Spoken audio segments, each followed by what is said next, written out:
Capítulo 2. Fé. Fé e confiança. Ementa. Fé dirigida torna todo o pensamento palpitante de poder. Você pode erguer-se às alturas ilimitadas, impelido pela força ascendente de sua poderosa e nova autoconfiança.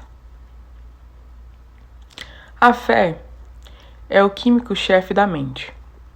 Quando a fé se une ao pensamento, o subconsciente apanha imediatamente a vibração, traduzindo no seu equivalente espiritual e transmitindo a inteligência infinita, como no caso da oração.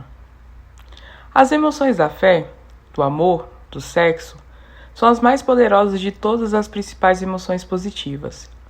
Quando as três se unem, tem o efeito de colorir o pensamento de tal maneira que alcança rapidamente o subconsciente, onde se transforma em seu equivalente espiritual, única forma que induz a reação da inteligência infinita. Subtítulo: A fé aguarda que você encontre. Segue agora uma declaração que lhe dará maior compreensão da importância que o princípio da autossugestão assume na transformação do desejo em seu equivalente físico ou monetário. Como se sabe, a fé é um estado de espírito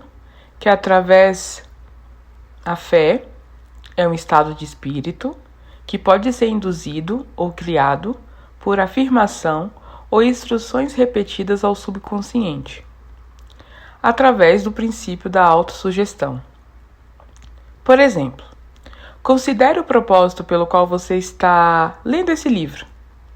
O objetivo é, naturalmente, adquirir a capacidade de transformar o intangível impulso do pensamento do desejo em uma matéria, ou seja, em realidade, o dinheiro.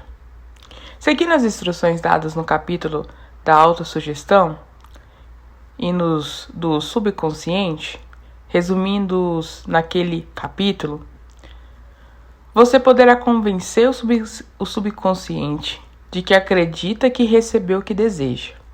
Isso agirá sobre o que você acredita, de modo que o subconsciente o devolverá de forma de fé, seguida de planos definitivos para procurar o que deseja. A fé é um estado de espírito que pode ser desenvolvido à vontade, depois de dominado os 13 princípios. Pois é um estado de espírito que se desenvolve voluntariamente, através da aplicação e o uso desses princípios. Subtítulo: A repetição da afirmação de ordens ao subconsciente é o único método conhecido de desenvolvimento voluntário da emoção da fé. Talvez o sentido se torne mais claro através da seguinte explicação: quanto à maneira dos homens se tornarem às vezes criminosos. Nas palavras de famosos criminologistas, quando o homem entra em contato pela primeira vez com o crime, tem-lhe horror. Se mantém em contato com o crime por algum tempo, acostume-se a ele e aguenta. Se ficar muito tempo em contato com o crime, acaba abraçando e tornará influenciado por ele. Isso equivale a dizer que qualquer impulso do pensamento que se transmita repetidamente ao subconsciente é, afinal, aceito e operado pelo subconsciente, que começa a traduzir o impulso para o seu equivalente físico, pelo processo mais prático que pode obter. Ligado a isso, considere novamente a declaração. Todos os pensamentos emocionalizados, aos quais se deu o sentimento, e misturado à fé, começa rapidamente a traduzir em seu equivalente físico ou cópia. É como que se você trouxesse como realidade aquilo que você sente e tem vontade. As emoções, ou a parte de sentimentos, dos pensamentos, são os fatores que dão a esse vitalidade, força a vida e a ação. As emoções de fé, amor e sexo, quando misturadas a qualquer impulso do pensamento, dão-lhe ação maior que qualquer dessas emoções por si só. Não apenas impulso de pensamento misturado à fé, mas os misturados com qualquer emoção positiva ou qualquer emoção negativa. Pode alcançar e influenciar o subconsciente. Subtítulo: Não existe o azar. A compreensão dessa declaração, que o subconsciente traduzirá para o equivalente físico os impulsos do pensamento de natureza negativa ou destrutiva, mas com a mesma prontidão com que agirá sobre os impulsos de natureza positiva ou construtiva, isso tudo explica o estranho fenômeno que milhões de pessoas experimenta e qual se refere como má sorte ou azar. Há milhões de pessoas que acreditam que são condenadas à pobreza ou fracasso, por alguma força estranha sobre a qual acredita não ter controle. São os criadores da sua própria má sorte. Por causa dessa crença negativa, que apanhada pelo subconsciente, é traduzida para o seu equivalente físico.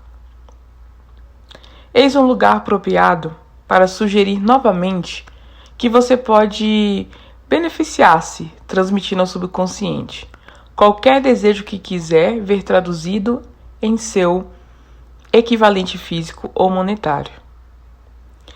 Num estado de expectativa ou de crença de que a tramitação terá lugar. Sua crença ou fé é o elemento que determinará a ação do subconsciente. Nada pode impedi-lo a enganar o subconsciente ou dar-lhes instruções. Através da autossugestão, como eu enganei o meu subconsciente do meu filho, para tornar o engano mais real, haja como se tivesse de posse da coisa material que está exigindo, ao dirigir-se ao subconsciente. O subconsciente transformará em seu equivalente físico pelos meios mais diretos e práticos existentes. Qualquer ordem dada com fé ou crença em que essa ordem será executada. Certamente, muita coisa já foi dita para dar um ponto de partida do qual, através de experiência e prática, se possa adquirir a capacidade de unir a fé com qualquer ordem dada ao subconsciente. A perfeição virá pela prática, não pode vir apenas pela leitura de instruções. É essencial que você estimule as emoções positivas como forças dominantes da mente, desanimando e eliminando as emoções negativas. A mente dominada por emoções positivas torna-se um abrigo favorável ao estado mental conhecido por fé. A mente, assim dominada pode, à vontade, das instruções ao subconsciente, que serão imediatamente aceitas e seguidas. Subtítulo: A fé dá poder ao pensamento. Em todas as épocas, os religiosos advertiram que a humanidade lutadora da necessidade de ter fé, neste ou naquele dogma, nesta ou naquela crença. Mas esqueceram de explicar como é ter fé. Não afirmaram que a fé é um estado de espírito, que pode ser induzido pela autossugestão. Em linguagem acessível a todo ser humano, descrevemos tudo o que se conhece sobre o princípio pelo qual a fé pode ser desenvolvida, onde ainda não existe. Tenha fé em si mesmo, fé no infinito. Fé é o elixir eterno, que dá vida, poder e ação ao impulso do pensamento. Fé é o ponto de partida de todo acúmulo de riquezas. Fé é a base de todos os milagres, todos os mistérios que não pode ser analisado pelas regras da ciência. Fé é o único antídoto do fracasso. Fé é o elemento, a substância química que, misturada à oração, permite comunicação direta com a inteligência infinita. Fé é o elemento que transforma a vibração comum do pensamento, criado pela mente finita do homem, em seu equivalente espiritual. Por último, fé é o único instrumento através do qual a força cósmica da inteligência infinita pode ser dominada e usada pelo homem. Subtítulo: Pensamentos que dominam sua mente. A prova é simples e fácil de demonstrar. Está envolta no princípio da autossugestão. Concentra-se, pois, a atenção sobre o assunto da autossugestão, descobrindo o que é capaz de conseguir.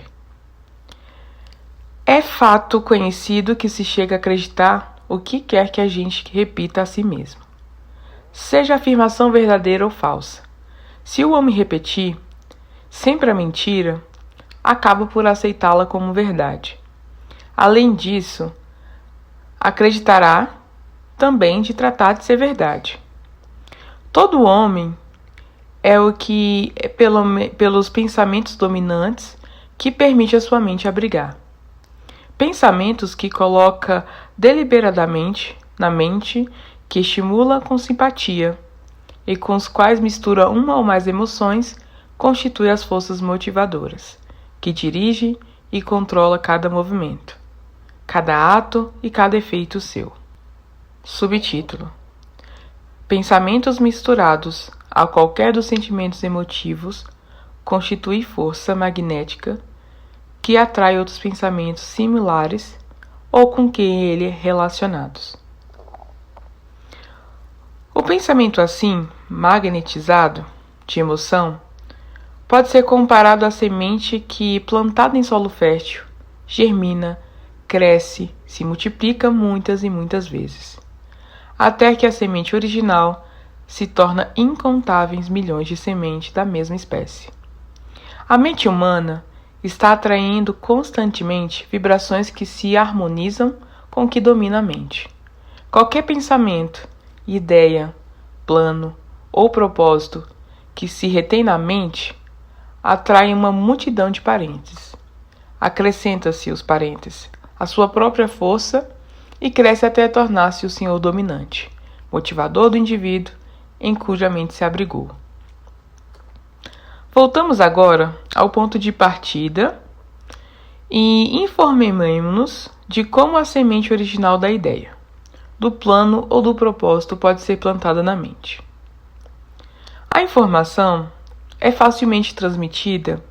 Qualquer ideia, plano, propósito pode ser colocada na mente através da repetição do pensamento. E por isso que você deve redigir a declaração do seu principal propósito, objetivo mais importante, confiá-lo à memória, repeti-lo em palavras audíveis todos os dias, até que as vibrações do som tenham alcançado o subconsciente. Bom, no capítulo anterior, eu até frisei, pedi, gente, presta atenção nessa parte, onde que o autor ele ensina como estruturar o que você quer trazer para sua vida, né, o seu objetivo. Então, ele está dando mais ênfase aqui, novamente.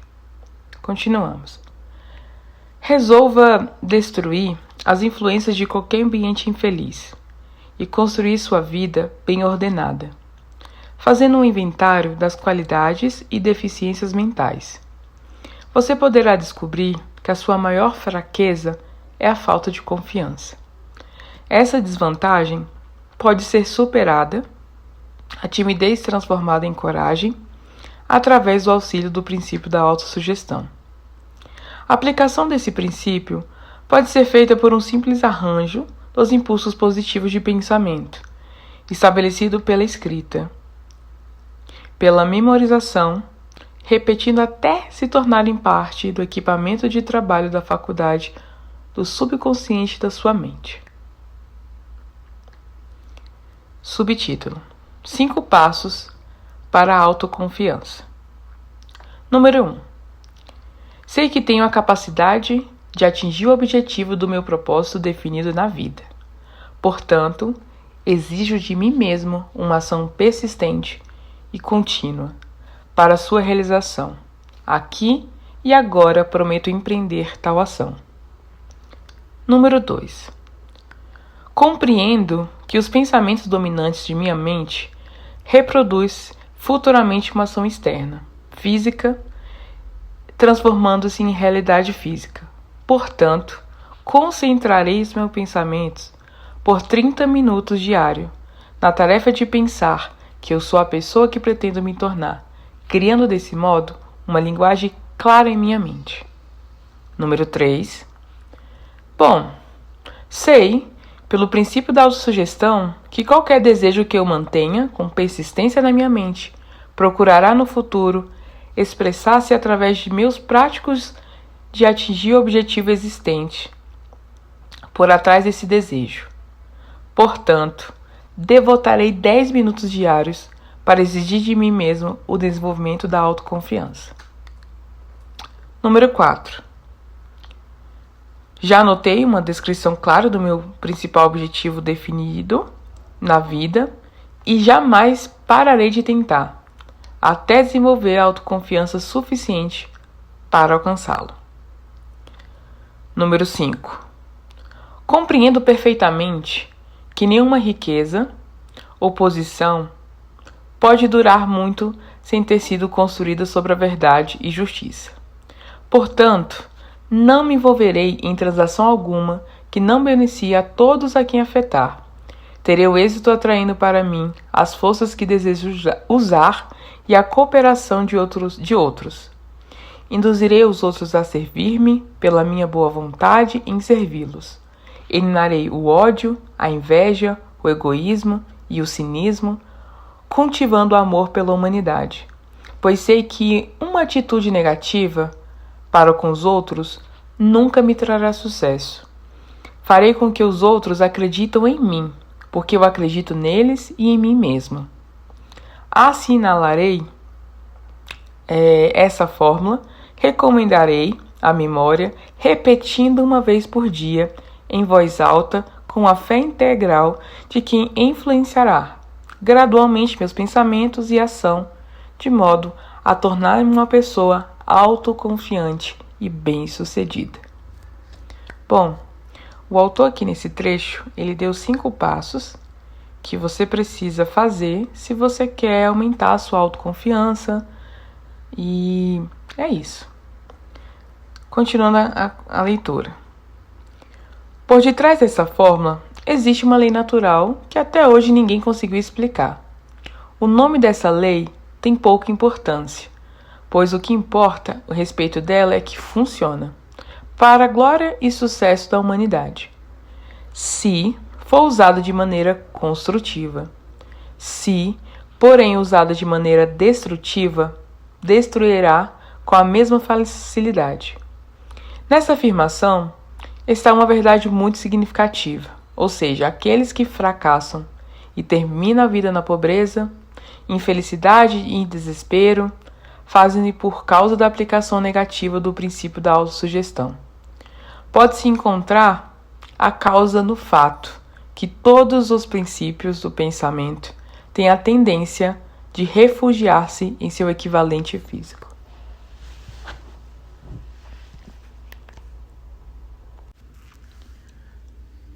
Subtítulo: Você pode chegar ao desastre pelo pensamento.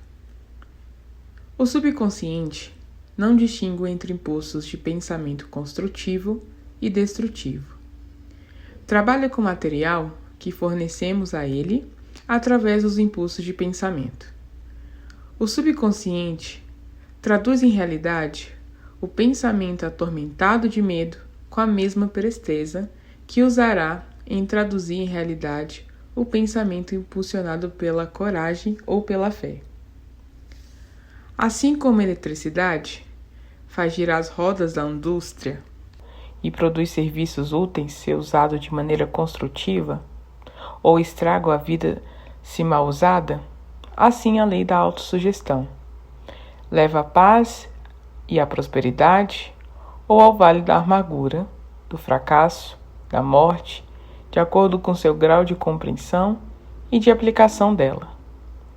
Se você encher a mente de temor, de dúvida, descrença na sua capacidade de estabelecer um elo e usar as forças da inteligência infinita, a lei da autossugestão tomará tal espírito de descrença e usá-la como padrão pela qual o subconsciente se traduzirá em seu equivalente físico.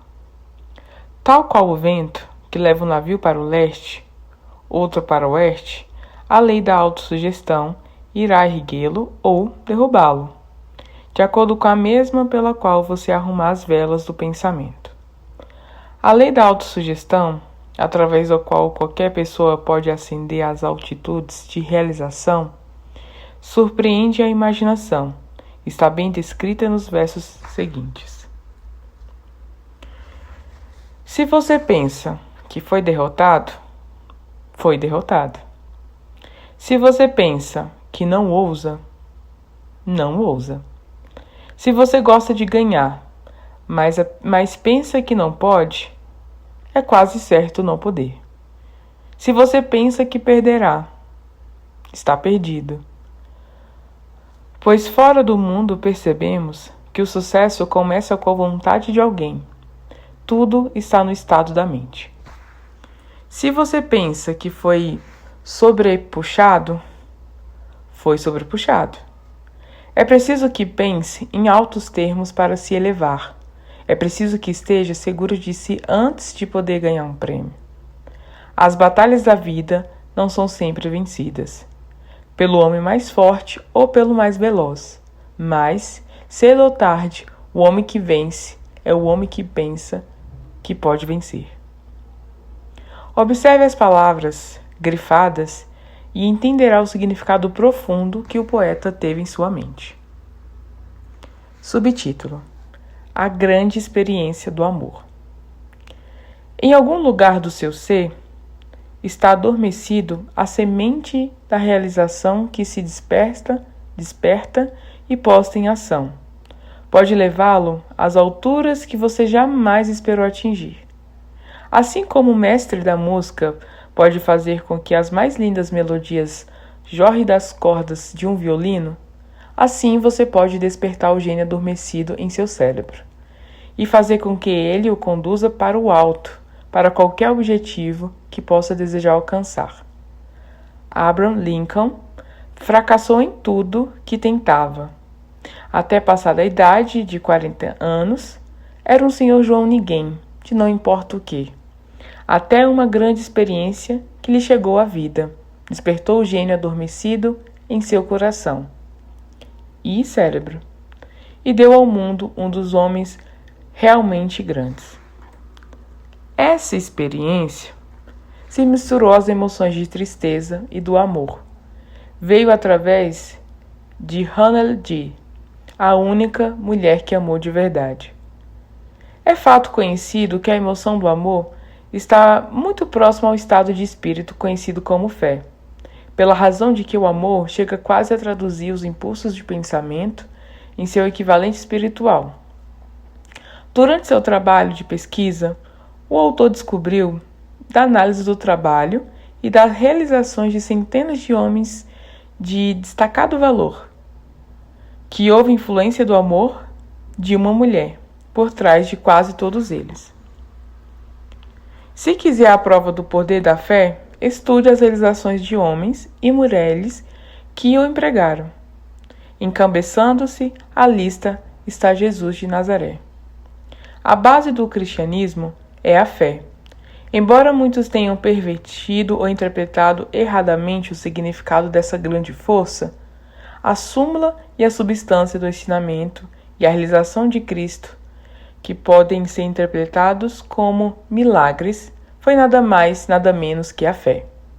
Se existem fenômenos como milagres, eles só são produzidos através do estado de espírito conhecido como fé. Consideremos o poder da fé como demonstrou um homem muito conhecido da época, Gandhi, da Índia. Nesse nome teve a humanidade um dos mais assombrosos exemplos da possibilidade da fé. Gandhi controlava mais poder potencial do que qualquer pessoa viva. Em sua época, apesar do fato de não ter nenhum dos instrumentos ortodoxos de poder, como dinheiro, navio de guerra, soldados, armas. Gandhi não tinha dinheiro, nem lar, nem um terno como roupa, mas teve o poder. Como que ele conseguiu esse poder? Criou da compreensão que tinha do princípio da fé por sua capacidade de transplantar essa fé nas mentes de 200 milhões de pessoas. Gandhi conseguiu o assombroso feito de influenciar 200 milhões de mentes para unir-se e mover em harmonia como uma só mente, como uma única só mente.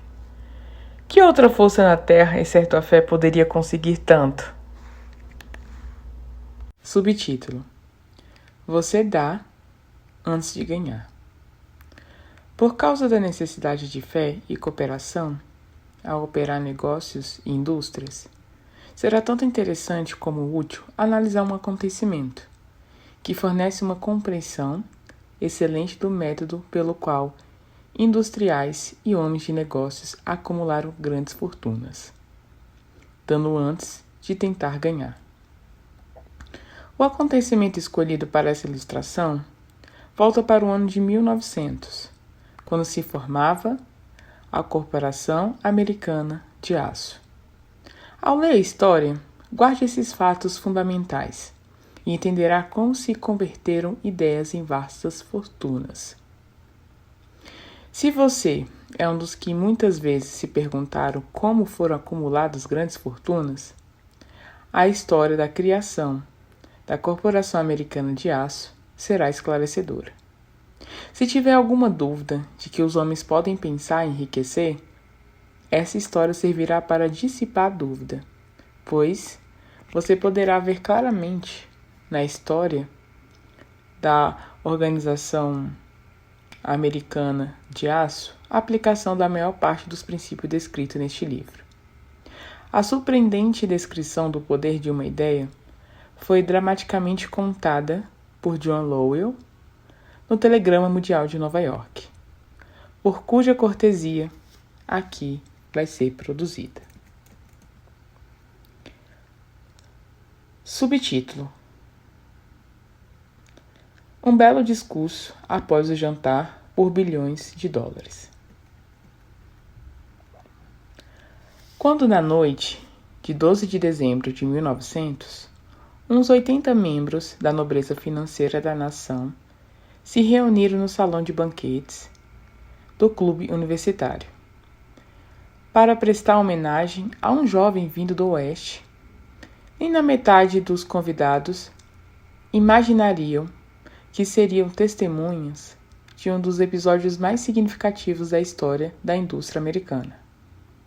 Simons, Smith, com os corações cheios de gratidão pela generosa hospitalidade que lhes fora dado por Charles Schwab, no discurso de recente visita a Petersburgo, tinha organizado o jantar para apresentar o Homem do Aço, de 38 anos. A sociedade banqueira do leste ou não esperava que tumultuasse a reunião. Avisaram-no, em verdade, que os corações dentre os convidados não seriam muito receptivos à oratória. Além disso, que não quisesse aborrecer os Eitmans, o Harrimans e o Vanderbilt. Seria melhor limitar até 20 minutos de generalidades corteses e parar por ali mesmo. Mesmo Morgan, sentado à direita de Schwab, conforme exigia sua imperial dignidade, só pretendia honrar com sua presença a mesa de banquete por pouco tempo. Enquanto a imprensa e o público, o acontecimento todo era de tão pouca relevância que nenhuma menção se fez nos jornais no dia seguinte. Os anfitriões e convidados ilustres banquetearam-se com 7 ou 8 iguarias. Houve pouca conversa e que houve era discreta. Poucos banqueiros e corretores conheciam Schwab, cuja carreira fluía às margens do Monongahela e ninguém o conhecia bem. Mas antes que a noite se acabasse, todos, e com ele, Morgan, o senhor do dinheiro, foram arrebatados e um bebê de 2 bilhões, a Corporação Americana de Aço, foi concebida. Talvez seja infelicidade para a história que não se tenha gravado o discurso de Charles Schwab no jantar.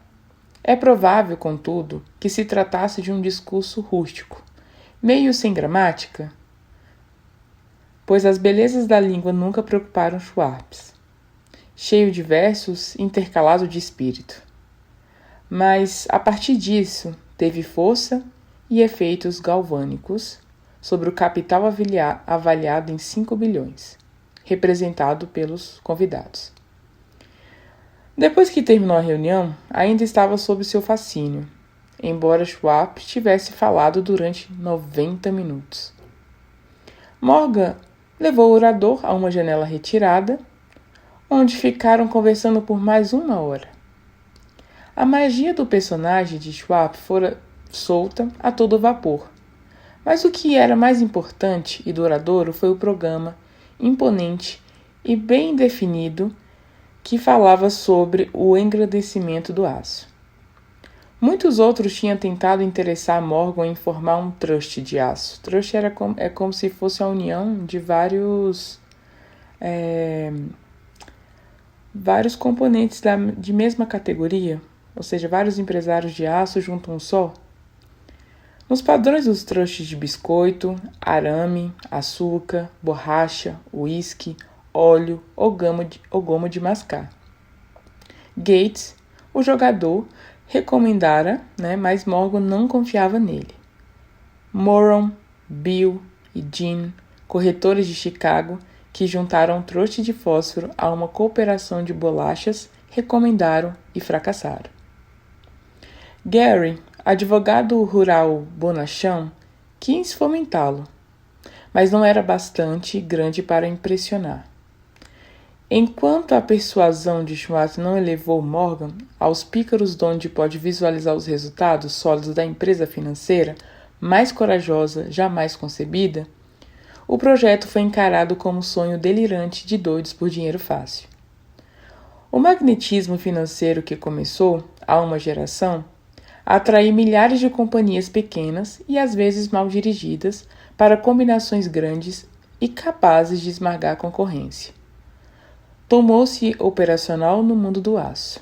Através das maquinações desse jovem pirata dos negócios, Gates já tinha formado a empresa americana de aço e arame, de uma cadeia de pequenas empresas, e juntamente com Morgan tinha criado a Companhia Federal do Aço. Entretanto, ao lado do gigantesco truste vertical de Andrew Carnegie, pertencente ao operado por 53 sócios, as outras combinações eram insignificantes. Podia associar-se à vontade, mas o grupo todo não chegava aos pés da organização de Carnegie e Morgan sabia disso. O excêntrico velho escocês também o sabia. Das magníficas alturas do castelo de Skimbo, observava o princípio achando divertido. Depois, com ressentimento às tentativas das companhias menores de Morgan atrapalhar os seus negócios, quando a raiva e a vingança resolveu duplicar todas as fábricas que seus rivais possuíam até então não estiver interessado em arames, canos, argolas ou folhas. Ao contrário, contentavam-se em vender a essas companhias aço bruto de que precisava e em deixar que o moldasse da forma que quisesse. Agora, tendo Schwab como seu tenente principal e capaz, planejava encostar os inimigos à parede. Foi assim que, no discurso de Schwab, Morgan viu a resposta ao problema da sociedade. Um truste seria um pudim de ameixas, como disse um escritor, sem as ameixas. O discurso de Schwab, na noite de 12 de dezembro de 1900, trazia assim a sugestão, embora não a promessa, de que a imensa empresa de Carnegie seria trazida para debaixo da tenda de Morgan. Falou no futuro do mundo para o aço, da reorganização para a eficiência, da especialização, da união de fábricas fracassadas e a concentração do esforço na propriedade forense, das economias do tráfico de minério, economias nos departamentos superiores e administrativos, da conquista de mercados estrangeiros.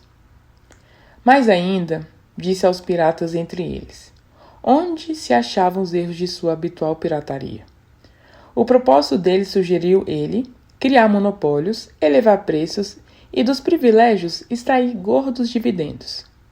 Schwab condenou o sistema com sua maneira mais intensa. A falta de visão de tal política, disse ele aos ouvintes, estava no fato de que restringia o mercado numa época em que tudo gritava por expansão. Baixando o custo do aço, argumentava ele, criaria um mercado em constante expansão, encontraria mais utilidade para o aço e boa parte do comércio mundial poderia ser conquistada.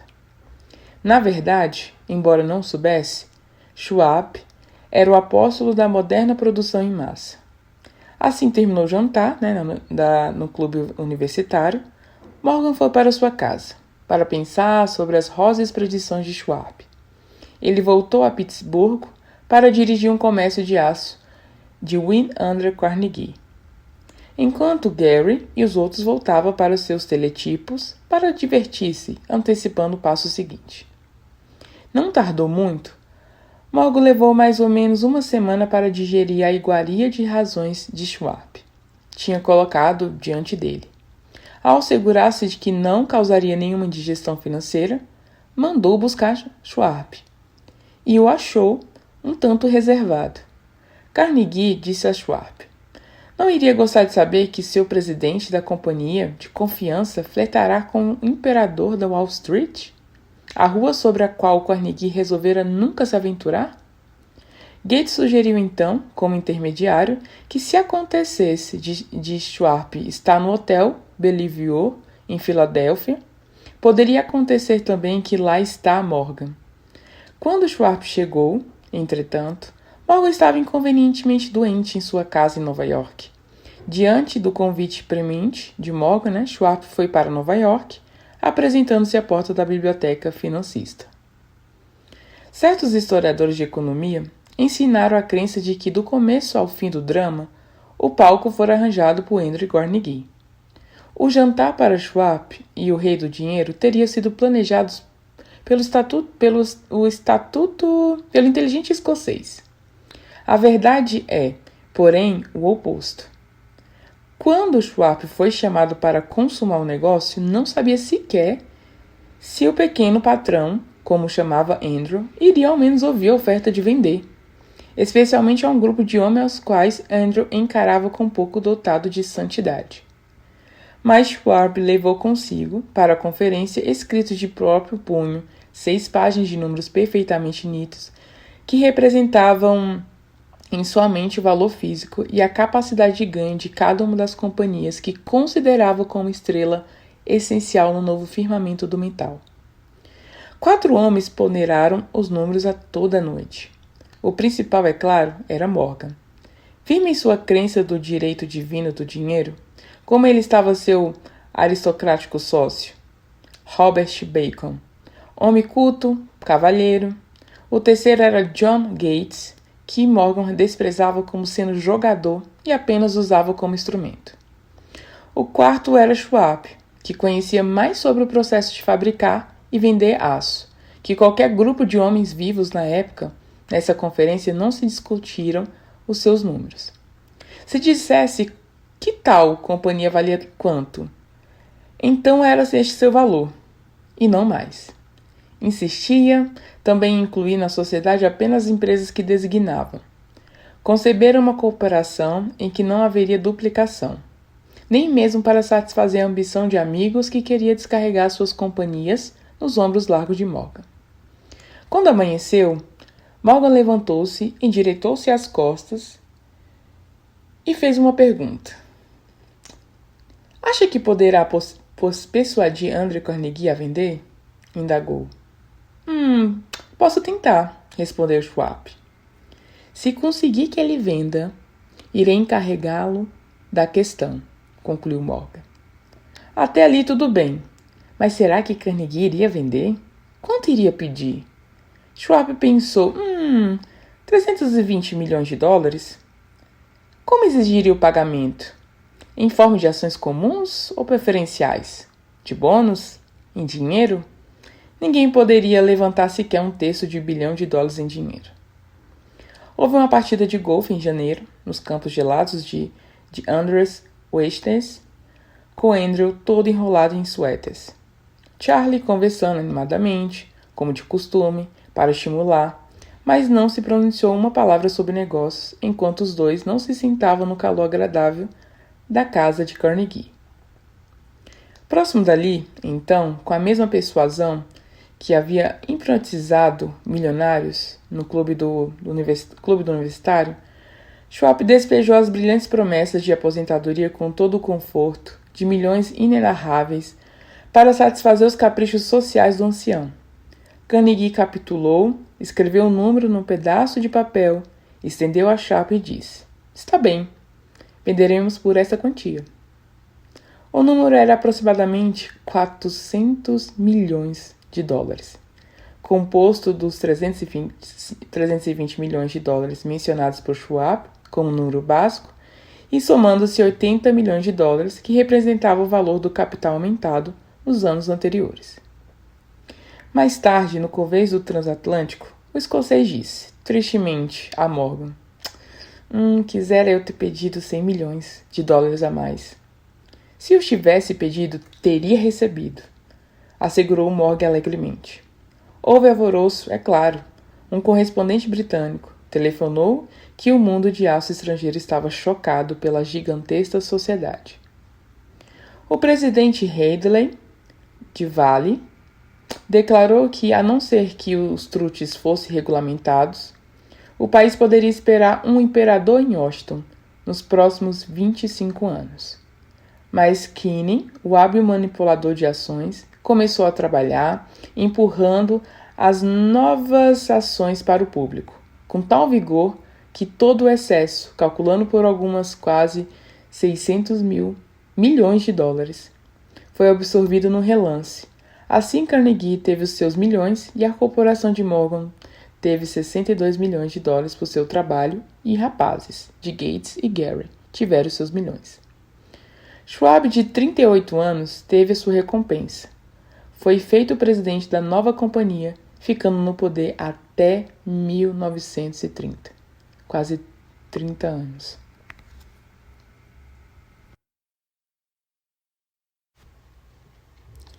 Subtítulo: As riquezas começam dentro do homem. A história dramática do grande negócio, que você acabou de ler, é um exemplo perfeito do método pelo qual o desejo pode ser transformado em seu equivalente físico.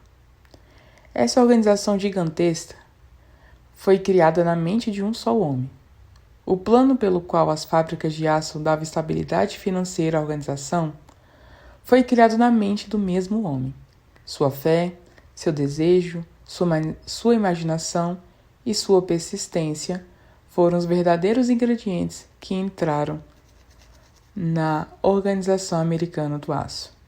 As fábricas de aço e equipamento mecânico adquirido pela companhia, depois de assegurada sua existência legal, foram incidentais, mas uma análise cuidadosa revelará o fato de que o valor estimado das propriedades adquiridas pela companhia aumentou aproximadamente $600 milhões, pela simples transação que as uniu sob uma única direção. Em outras palavras, a ideia de Schwab, mais a fé com que transmitiu à mente de Morgan e dos outros, foi negociada por um lucro de aproximadamente $600 milhões. Não é uma soma insignificante por uma única ideia. A Cooperação Americana de Aço prosperou, se tornou uma das mais ricas e poderosas companhias da América, empregando milhares de pessoas, desenvolvendo novos usos para o aço, abrindo novos mercados, provando assim que $600 milhões em lucro que a ideia de Schwab produziu foram merecidos. A riqueza começa em forma de pensamento. A quantidade só é limitada pela pessoa, em cuja mente o pensamento é posto em movimento. A fé remove as limitações. Lembre-se disso. Quando você estiver pronto a negociar com a vida pelo preço que você exigir, pode ter passado por aqui. Como praxe, o autor ele gosta sempre, no final de algum princípio, ele gosta de destacar algumas partes que é de interessante, ou muitas vezes você deixou passar em branco. Então, toda vez ele costuma fazer isso, né? Subtítulo, para finalizar o capítulo da fé. Pontos a fixar. A fé é indispensável para o sucesso. Ela é induzida, fortalecida pelas instruções dadas ao subconsciente. Eis 5 passos para a autoconfiança. Todos eles facilmente ao seu real alcance. Você sabe agora como se atirar ao desastre? Pelo pensamento ou como obter a vitória e a felicidade? Como resultado das mesmas circunstâncias. Homens como Lincoln e Gandhi mostram-nos como o pensamento pode ter magnetismo, o que pensamentos correlatos faz com que milhares de mentes trabalhem como uma só. É essencial dar antes de ganhar.